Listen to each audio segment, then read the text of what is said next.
I've gotten a lot of requests to basically unveil the inner workings of ChatGPT and other similar tools.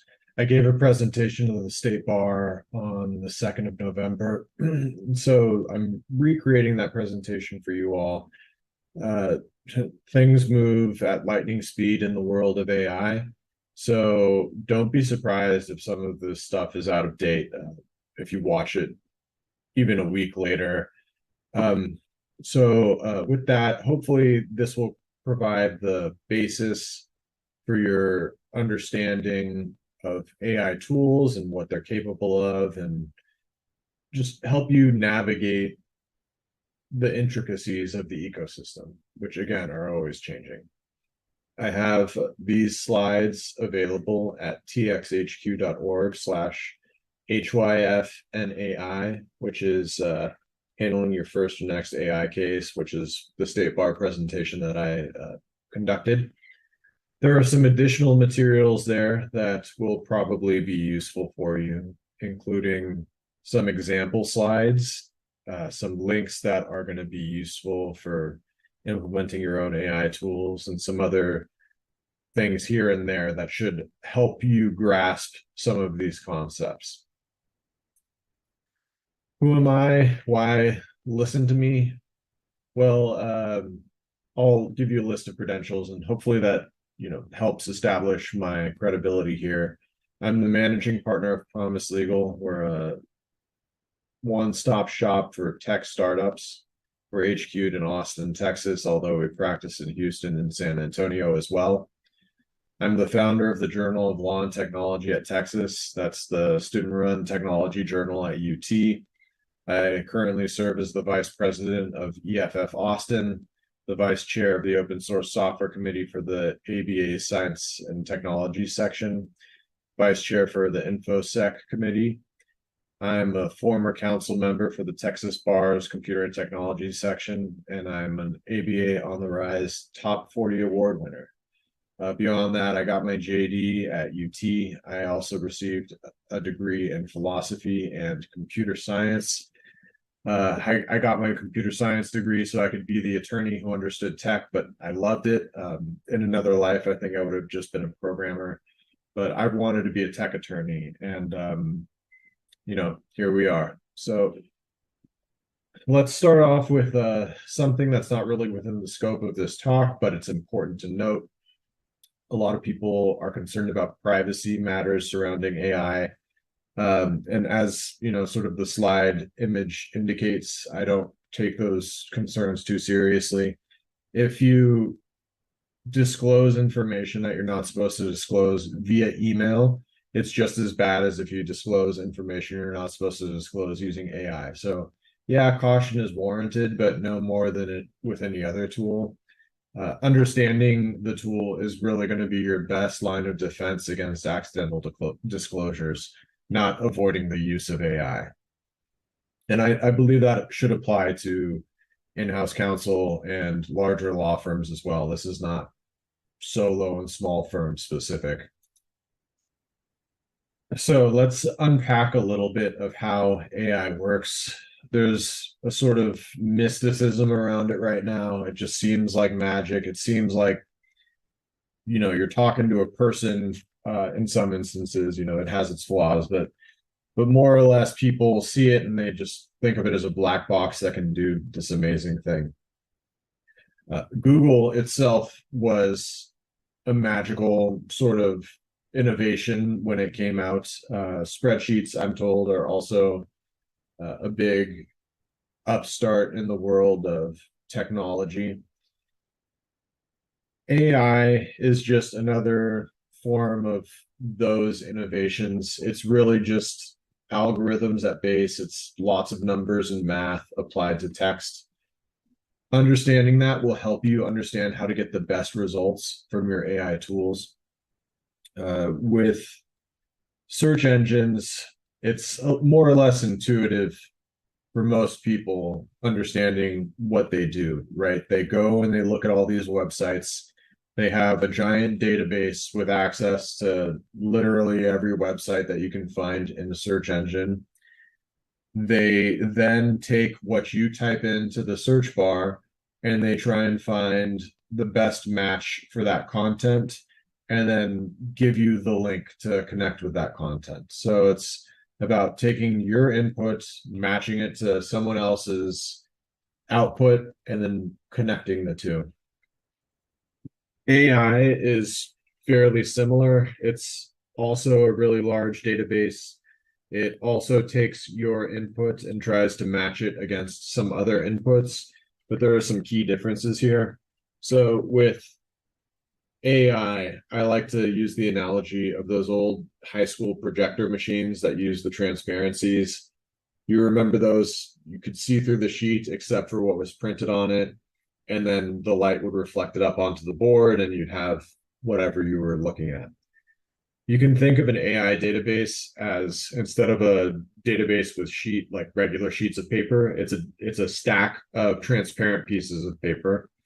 And because of the amount of data that's out there, when you look down at the stack, it's going to look like a jarbled mess, except there will be some patterns that more or less are present within the data.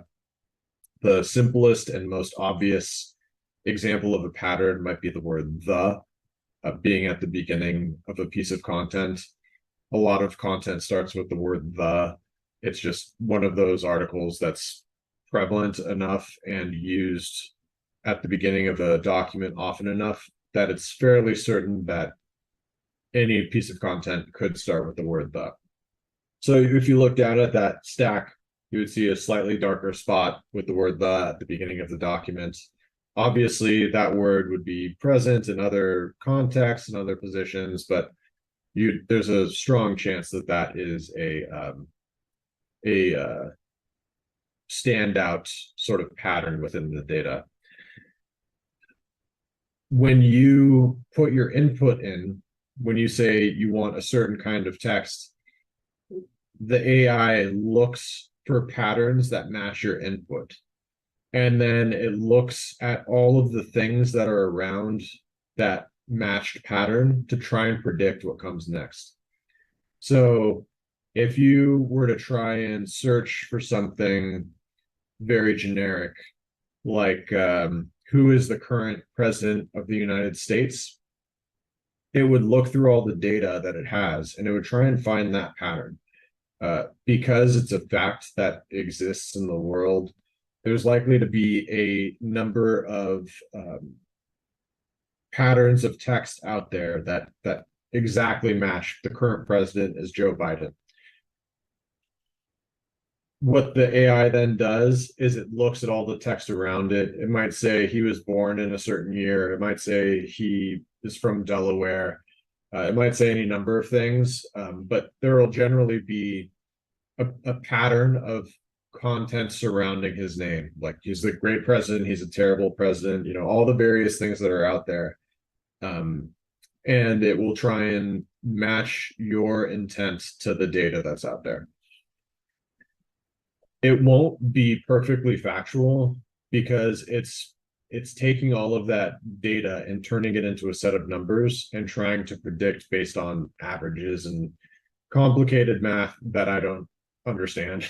But basically, you're going to see different outputs when you put in the same query multiple times, because there's going to be more or less equal amounts of data out there that actually matches the pattern you're looking for. So let me take a step back here. I tend to get in the weeds a little too quickly, so let me take a quick step back. When you ask your AI for information about a topic, it can sometimes return the correct answer and sometimes return the incorrect answer, and that's because of like how patterns work. So the current president is Joe Biden is not always a true statement. So in the next 4 or 8 years, we'll see a different president take up the mantle, and it will be true that the current president is X, Y, or Z. Because of that, when you ask the AI who is the current president, there is a substantial chance that it'll pick up a false piece of information. So it might say Joe Biden, but it might also say Donald Trump or Barack Obama or whoever else, because there's that data out there in the wild. If you were to ask it a question that is more or less a static fact, such as when was the United States founded? Well, the United States was founded in 1776 is by and large going to be the answer out there in the data. So it's a pretty prominent pattern among that mess of data. So when the AI looks for that pattern and then it looks for what typically surrounds this question of when was the United States founded, it's going to see one pattern stand out, and that's going to be 1776. So because the AI looks for a pattern within the data and then creates a set of averages around that data to create the output it creates for you, there are certain things you need to keep in mind when you're trying to get the best out of your AI tool. So with a search engine, you've probably seen this before. There will be some examples in that link that I shared with you earlier, but basically you can do something like quotation marks around a term. You can use and or operators. You can do date filtering, various things to make sure that the results that you get from a search engine are the results you're looking for. With an AI, it's somewhat similar, except the way that I found to be the most reliable way to get accurate information, usable information, is to try and match the pattern that you expect to find in the source material. So an example of that is, what example would you find in a statute, right? The way that a statute is drafted, it'll probably have a section symbol or perhaps just an acronym in a very formulaic sort of layout. So instead of saying what statutes govern contract law in Texas, you might use the section symbol, you might use the acronyms that you are privy to, you might use technical jargon that you use with other attorneys that you might not use with lay people. And that's because you want the pattern that the AI matches to be in the midst of other data that you're actually looking for. If you say, how do you start a company in Texas?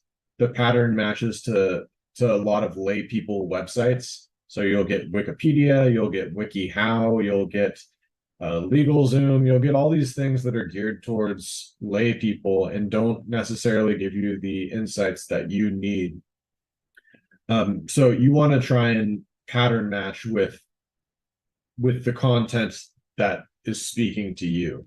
So whether that's a legal blog or the text of a statute or what have case law, it sort of doesn't matter. But trying to mimic that format and structure and feel in your question is going to help you find more accurate information.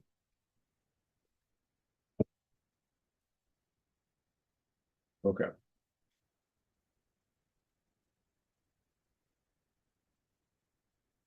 So yeah, this is just a note that you have done this before. So similar to the search engines, it's really about the structure of your input in order to improve your output.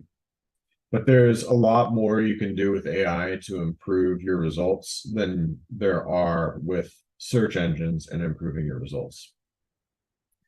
So what are some of those tools? We're going to talk about fine-tuning, embedding, vector databases, function calling, and chaining. Those are sort of the bedrock things that have been around since the beginning of not quite ChatGPT, a little bit before that even. GPT-3 was really where AI was starting to take off, and these tools started to be available. Now, with the Dev Day announcements from OpenAI, A lot of these functionalities are available to you with ChatGPT, but ChatGPT is not required to use these approaches. And we'll talk about the value of using ChatGPT versus using another tool later in this presentation. So first up is fine-tuning. So what is fine-tuning? It's kind of like teaching an AI grammar. A lot of people mistakenly use fine-tuning to try and teach the AI new information, and that's not really how it works. It's more about teaching the AI how to structure its response. So think about it like Jeopardy, the game Jeopardy.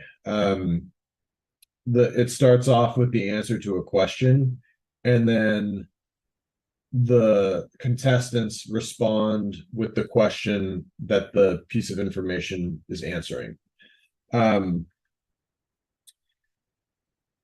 Let's do a simpler example. Let's use dates as an example. So if you ask an AI, what's the first day of the calendar year? It could tell you January 1st. It could say 1/1/2023. There's like a lot of ways that it might answer that question while giving the same piece of information. Similarly, if you asked an AI, what's on my calendar today? What time are my meetings? What does next week's schedule look like?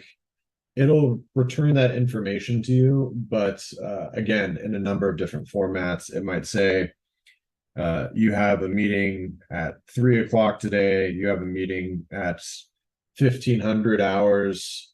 You have meetings on Tuesday, Wednesday, and Thursday. You have meetings on 11/22/23. There's just a lot of different ways it can output that information, but in a lot of cases, you're going to want a very specific way of receiving that data so you can use it for other purposes.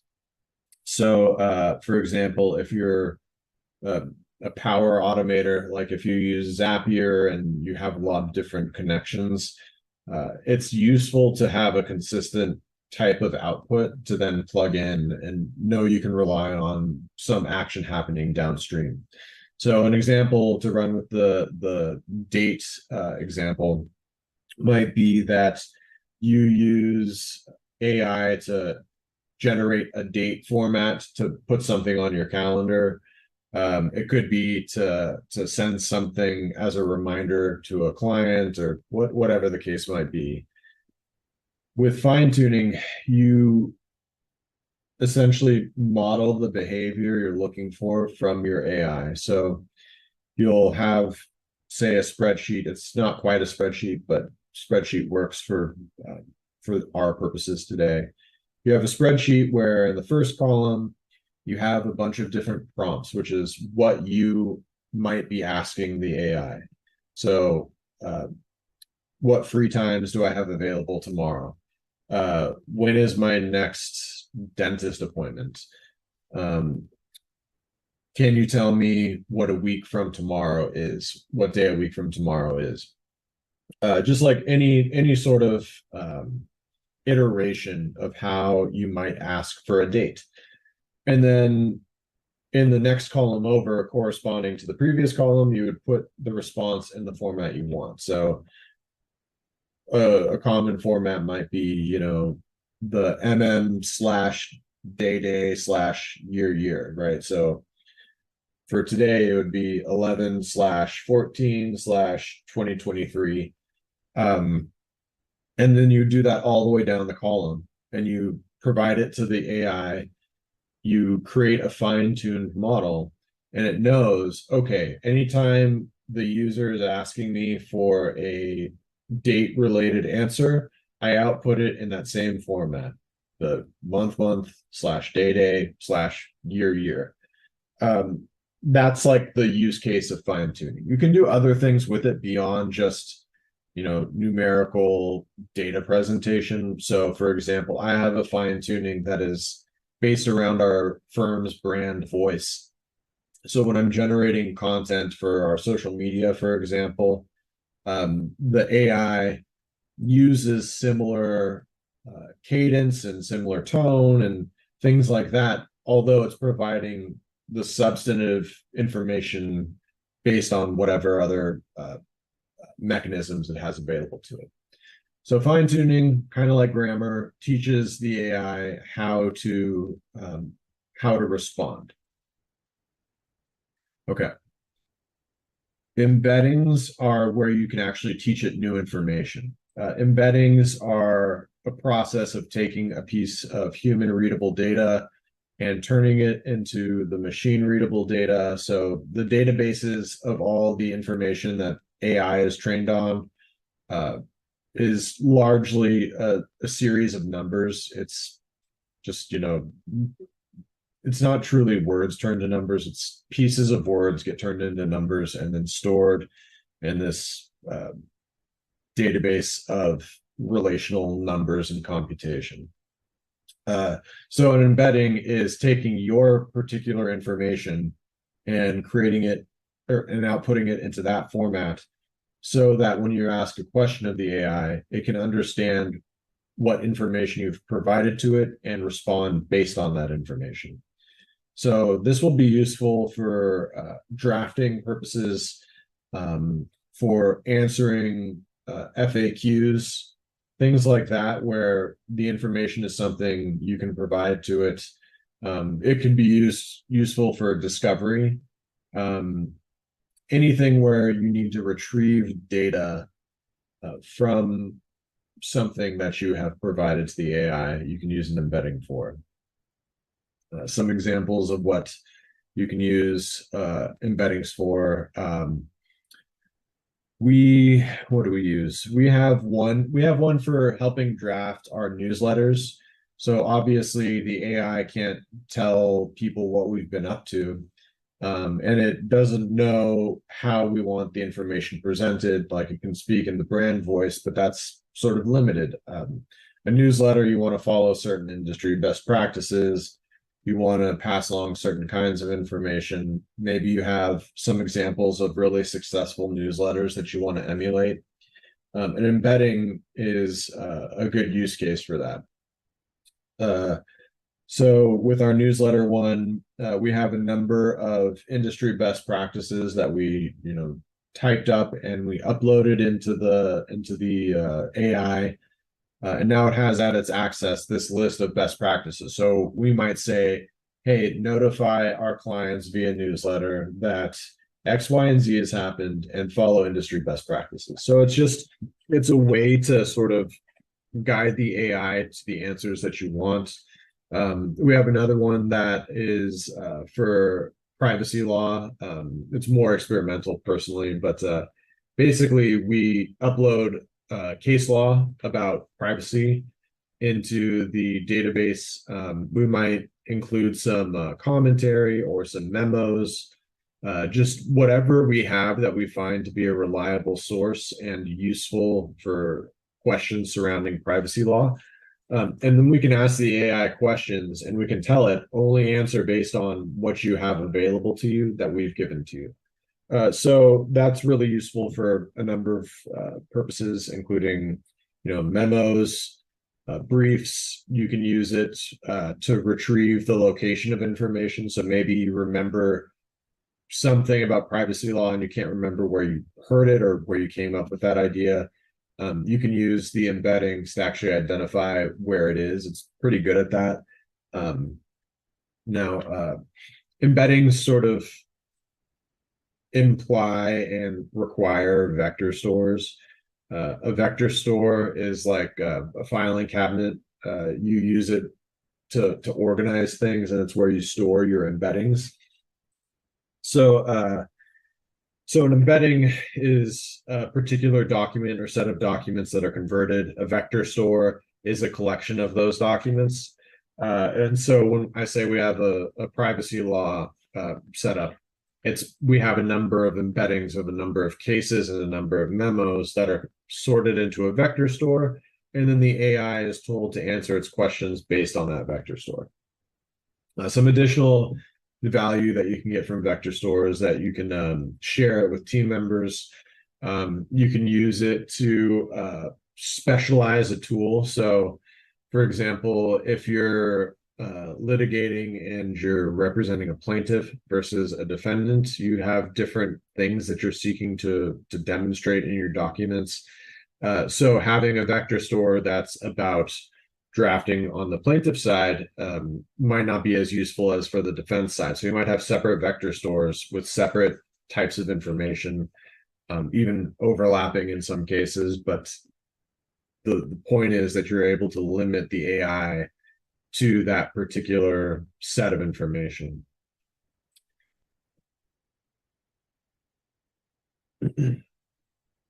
Function calling. Okay, so function calling is fairly advanced. It's something that Chat GPT is now offering. The most relatable way to think about function calling is with Zapier, and I understand not everyone has heard of Zapier. It's spelled Zapier. I thought it was Zapier for the longest time, but their slogan is Zapier makes you happier, and it's ZAPIER.com. I actually have a walkthrough on how to set up an AI and Zapier automation on my blog, rise.law. I think it's titled Setting Up an Automated Wiki for Your Firm, something along those lines. And that'll walk you through the process of creating accounts for all these various tools, which is probably a good starting point if you've never used it before. But it's a drag and drop editor for connecting different tools to each other. So you might connect your email account to Microsoft Word. You might connect your calendar to your email. There's a lot more that it can do, but those are very basic and relatable use cases. So perhaps you want a client file and a welcome letter to be generated. So maybe you send an email to a client and then you have a BCC to a specialized email address. And whenever that email address receives an email with a keyword, or maybe just it's only for specific uses. So whenever it receives an email, it'll trigger a bunch of functions such as create a client folder in Google Drive or in OneDrive or whatever it is you use, add a document based on this template and rename it based on the name of the person I'm emailing, right? Like that's a simple sort of workflow that's present in a lot of firms that are using automation. AI can be taught to discern the value of each function and have all functions available to it and choose the right one to call. So with a lot of these automations in the past, you've had to direct it, you've had to use keywords, you've had to do something to distinguish one function from another and make sure that it gets called when you want it to be called. It's a lot of dependent logic.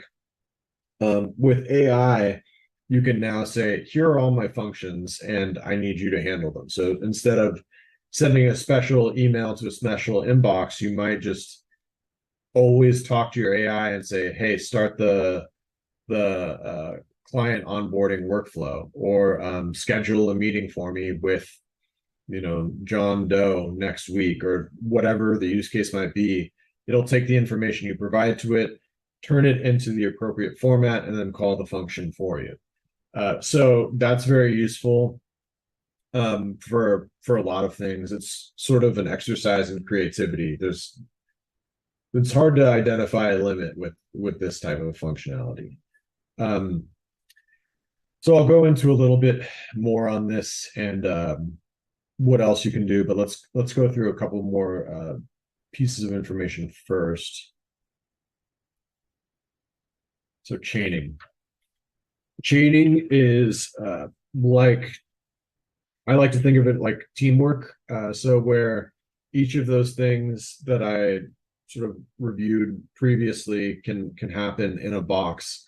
Chaining is where you take one tool and connect it to another tool, and you can sort of do that without many theoretical limits. So an example of a chain that you might use, and this is one that I use, is write a have one AI write a outline for a blog post for some content that you want to generate for your firm. So you might say, write an outline for a blog post talking to an infrastructure as a service platform about the need for a privacy attorney. Outlines are fairly simple. They're hard to screw up. Like I could give that to a high school kid and not feel bad about it, kind of thing, like that type of task, because the outline doesn't really have any bearing on your knowledge as an attorney. Like it's not going to screw that up. Then I send the output to another AI and I say, generate the topic sentence for each item underneath this outline, which again is something that's pretty simple, hard to screw up. Even if it quote unquote misstates something, it won't really misstate it because it's setting up the conversation. It's not drawing any conclusions or presenting anything as fact. And that's like the kind of thing I'm not super worried about, right? Like it's not giving legal advice or anything. Then from there, I might say, take those topic sentences and turn it into paragraph form, which again is not too difficult. It'll be a little light on substantive content, but it'll fluff it out, which is partially what you want in a blog post. And then finally, I might send it to another one that says, okay, according to these industry best practices, edit and revise this draft. And that'll, clean it up. It'll make sure it has a logical flow. You can do a number of other things like, say you always write about privacy or specific things. You can set up vector stores with the information that you want included in your blog post. And you can say, now, pull information from these vector stores that support each argument or each statement within this blog post. And it'll do that. And there is some risk. So you've all probably heard of the various problems that people have run into while using AI, such as, the sanctioned attorneys who use the AI and clearly didn't know what they were doing, but they didn't check the citations and it was like made up cases. That is a risk. The tools that I sort of discussed previously will help mitigate that. It is still a risk. But what you can do is you can tell the AI to return the source material with its answers.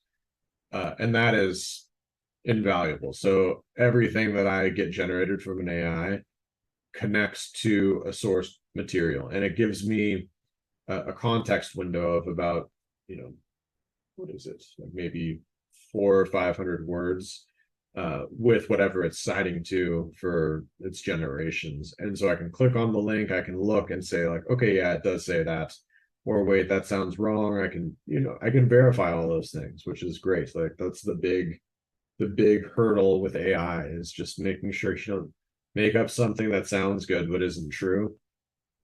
You can make that happen. So that is an example of a chain that I actually use more or less and have pretty solid results with. Now, I've sort of gone over all the various things that you can do with AI. How do you go about making it happen? So there are a few different approaches, from free tools to paid to the more advanced sort of paid options. If you've never used AI before, if you're not very comfortable with it, I would start with a free option. There's a ChatGPT is the famous one. There's Claude, Google Bard, and then there are a couple of others that are more off the beaten path: Llama, Mistral, Falcon. You don't need to write those names down, but the free options are a good starting point. with ChatGPT at least, which is the one that I've used the most often, you can, even with the free version, turn off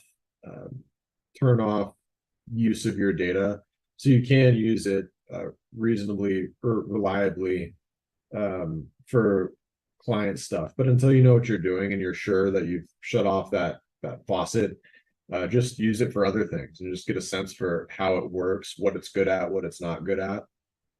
But if you're familiar with ChatGPT at all, or you have more, if you're just ready for more, I would look at the paid versions. So paid ChatGPT is a good next step. I have it, even though I use more advanced stuff as well. It provides embeddings. It can allow you to do fine tunings. There is some function calling. As of yesterday, which was the last day I played around with it, it's a little unreliable in its current form. I think that's probably because the announcement for these new tools was last week, and I'm sure their servers are getting just slaughtered. They've had these constant outage notices at the top of their website. So if you've been frustrated by function calls and trying to upload your own documents and things like that, just be a little patient as things slow down and their servers get up to speed. Those problems should largely go away. I imagine it's still not going to be up to date with the state of the art. There are other tools out on the market that have been around since before ChatGPT that help you handle these things internally. So self-hosted, your own internal networks, that sort of thing.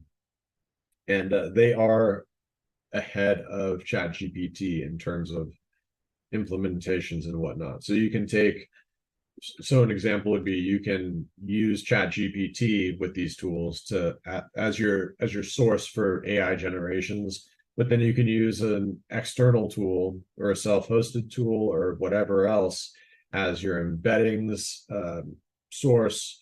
You can send off function calls with different operating systems, things like that. There's like a lot of ways you can put things together beyond just with ChatGPT.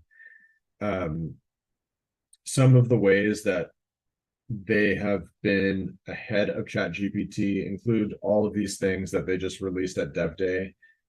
These things were made possible by the APIs provided by OpenAI, but the implementation has really been external members of the community who want a certain functionality that just isn't present in the ChatGPT interface.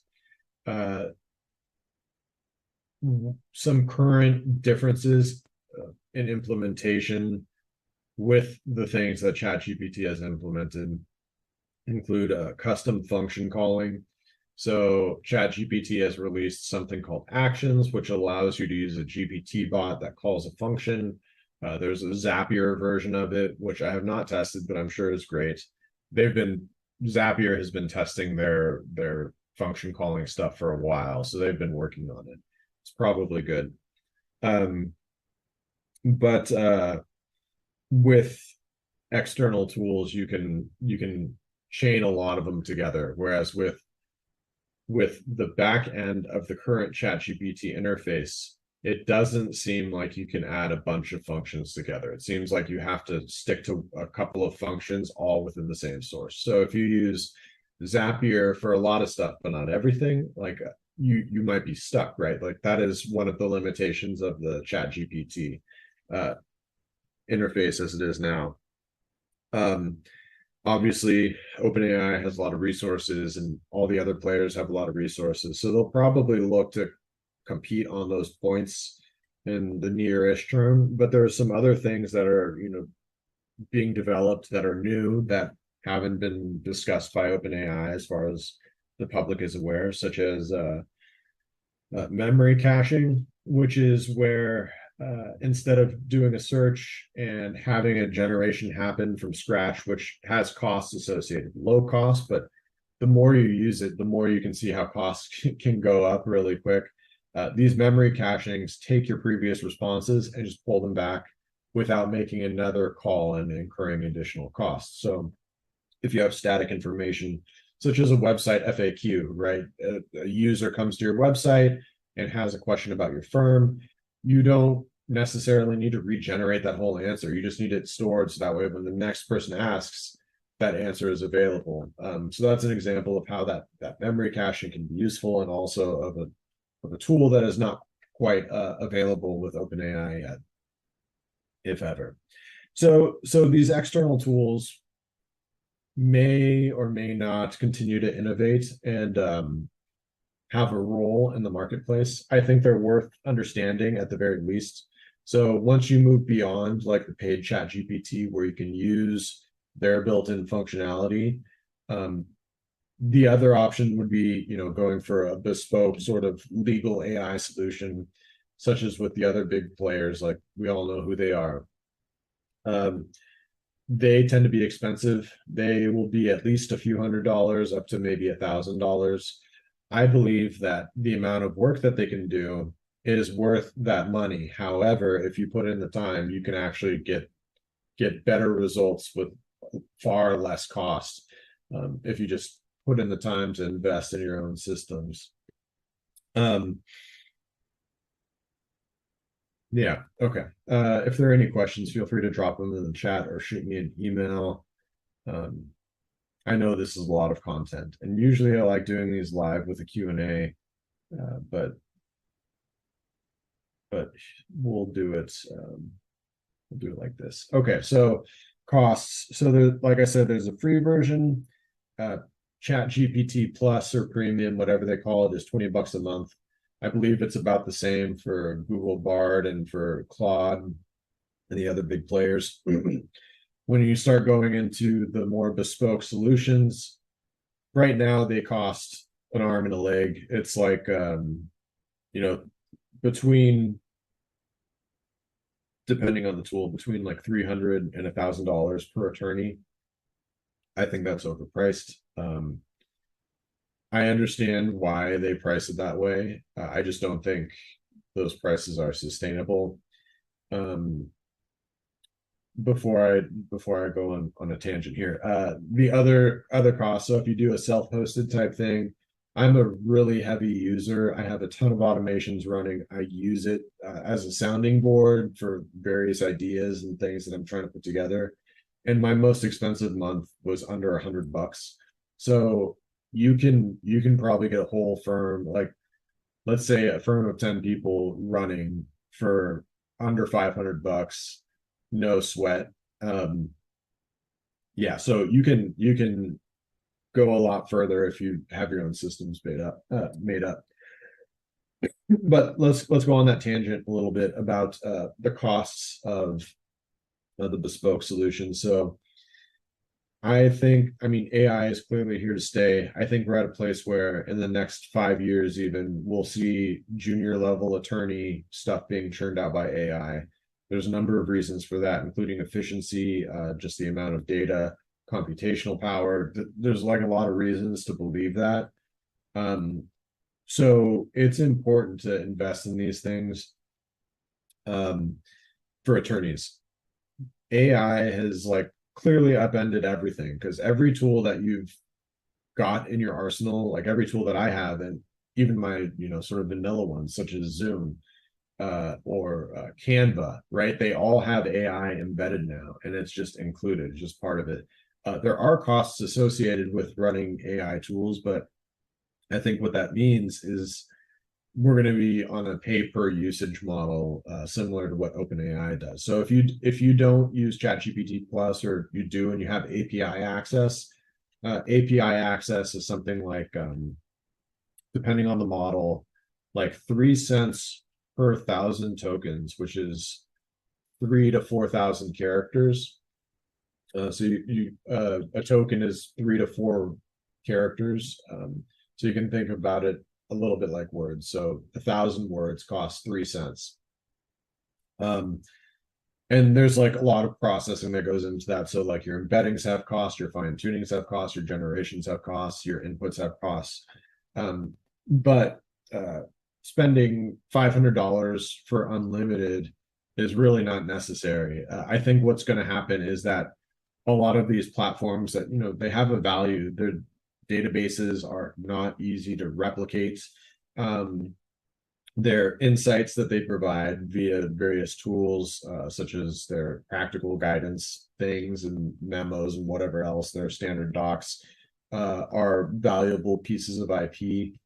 Um, I think they're going to charge some sort of surcharge, and then you will connect your own personal AI token to your account with whatever legal research tool. And with that surcharge, that's basically your only charge from them, and then you pay for your own usage with your own AI tokens. So in the same way that you might log into a website with Facebook or with Google or whatever, I suspect that will be maybe using those same tools to authenticate with OpenAI and other providers, with our other tools. So if you have Westlaw, for example, you'll sign into Westlaw, you'll be integrated with your OpenAI account, and then all the costs of processing pass through to your own account. So I don't think the current market of pricing is sustainable with the current capabilities that are out there. So that might mean that this is not something that's worthwhile for companies to really iterate on. I don't know, but I think that understanding your own systems is the place to be, and it's currently cheaper, so it's an easy choice to make. um I believe that's it. A little factoid that I have in my notes here. Chat GPT is 10 times cheaper than GPT-3 was. That was the immediately preceding model that really started kicking off some AI things that we've seen. GPT-3 had 100 times more data than GPT-2 had, and GPT-4, which is the current model, is estimated to have up to 100 times more data than GPT-3 had. So these releases have happened relatively quickly. I believe GPT-3 was in 2020, but obviously, like, the scale of data has rapidly grown, and there's a lot of data that is not included in the current models. I'm I'm sure it's just a matter of time before extra data is brought in, such as um, pacer databases or what have you. Like, there's reasons that these things are going to get more powerful and better. Um, with that, we're at the final slide. Questions. I will be kind of sort of around during this webcast, and I can answer some questions in the chat. But questions other than that, feel free to reach out to me. Follow the blog, rise.law. That's where I occasionally put out new content, usually with how-tos. I like to do how-tos when I have the time. So I have a how-to for setting up your own internal AI tool sets. I have a how-to for setting up your own sort of Zapier replacements, which is dirt cheap. It's and awesome, by the way. Like, without the price, I think it's still, like, I like it better than Zapier. But yeah, things like that where it just sort of helps you get these things up and running for yourself. There are technical documents, but I try to make it as step by step as possible. If you just take it one step at a time, you should end up with an actual working thing that you can use. At some point, I haven't decided when, I'll do a workshop where we'll have some limited seats, like, I don't know, up to 10, probably fewer than 10 people, just so that way I can give you my actual attention. But we'll go through and we'll put together a tool that's workable and usable, when you, quote, walk out the door. So if you subscribe to the blog, you'll get the notification there. I've thought about doing some consulting. So if you really just you have the need now and not the time, that's something you can reach out to me about as well. A@rise.law. So like Alex A@rise.law. Other than that, I hope this has been useful. If there are questions that weren't answered, or if there were questions that you were like happy to see, I would love to hear